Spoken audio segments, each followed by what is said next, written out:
गर्दी होती आहे महिलांची, महिला भगिनींची, मी त्यांना आवाहन करतो की 15 दिवसाचा जो कालावधी होता तो आपण 31 ऑगस्टपर्यंत वाढवलेला आहे. त्यामुळे महिला भगिनींनी, माझ्या बहिणींनी काही काळजी करू नये.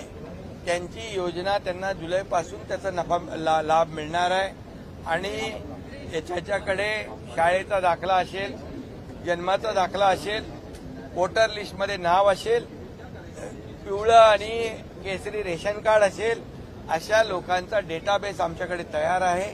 त्या डेटाबेसचा पण वापर पूर्णपणे आम्ही करू. त्यामुळे महिला भगिनींनी अगदी गडबडून आणि घाबरून जाण्याची कारण नाही. हे जे काही डोमिसाईल सर्टिफिकेट जे मागतो आपण, ते पण जे आता हे 4 जर त्यांनी दाखले दिले त्यापैकी एक, तर तोही ग्राह्य धरला जाईल. आणि जे ऑलरेडी बीपीएलचा फायदा घेत आहेत त्यांना आम्ही या योजनेमध्ये पहिल्यांदा त्यांना आम्ही त्यांच्या खात्यामध्ये पैसे जमा करू.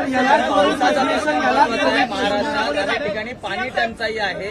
राज्यात सरकारतर्फे कशा पद्धतीने नियोजन केलं जाणार आहे? मुंबईत देखील पाण्याचा प्रश्न आहे. त्याचा आढावा मी घेतला आहे. जिथं पाऊस कमी आहे तिथं टँकरने पाणी पुरवठा आहे, चाऱ्याचा पुरवठा आहे. जिथे या ठिकाणी जास्त पाऊस झालाय, जिथं नुकसान झालंय त्याचे पंचनामे चालू आहेत. मुंबईच्या महापालिका आयुक्तांनी सांगितलेलं आहे, त्याबाबत पाण्याच्या बाबत त्यांनी खुलासा केलेला आहे. त्यामुळे सर्व एकंदरीत आढावा आम्ही घेतो.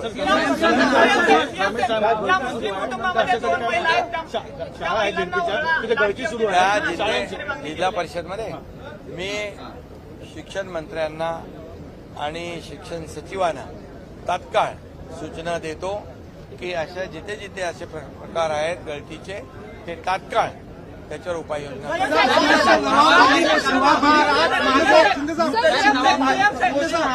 मागे मृत चिमणी मिळाली होती, आज पलूसमध्ये मेलेला साप पोषण आहारात मिळालेला आहे.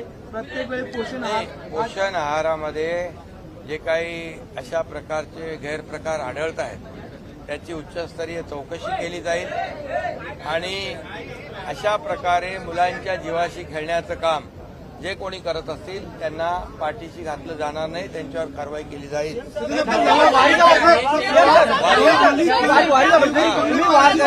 चांगल्या योजना राबवलेल्या आहेत. त्याच वारीमध्ये आता राहुल गांधी देखील वारीमध्ये सहभागी होणार आहे. तुमच्या योजनांचा त्यांना लाभ होताना दिसतोय. आपल्या योजनांचा त्यांना लाभ होताना दिसतोय. त्यामुळे त्यांच्या पोटात अगोदर दुखत होतं, आता ते काय त्याचा लाभाचा काही लाभ ते घेऊ इच्छित आहेत. पण अगोदर हिंदूंवर वार करायचे, हिंदुत्वांचे मारेकरी बनायचं आणि हिंदूंना हिंसक म्हणायचं आणि नंतर त्या वारीमध्ये यायचं, हा कसला दुटप्पीपणा आहे. आणि हिंदू समाज आता जागृत झालेला आहे. हिंदू अपमान सहन करणार नाही. हिंदू जशास तसं उत्तर देणार. हिंदूंना माहीत आहे कुणाला तरी विशिष्ट वर्गाला खुश करण्यासाठी हे सगळं लांगूल चालन चाललेलं आहे.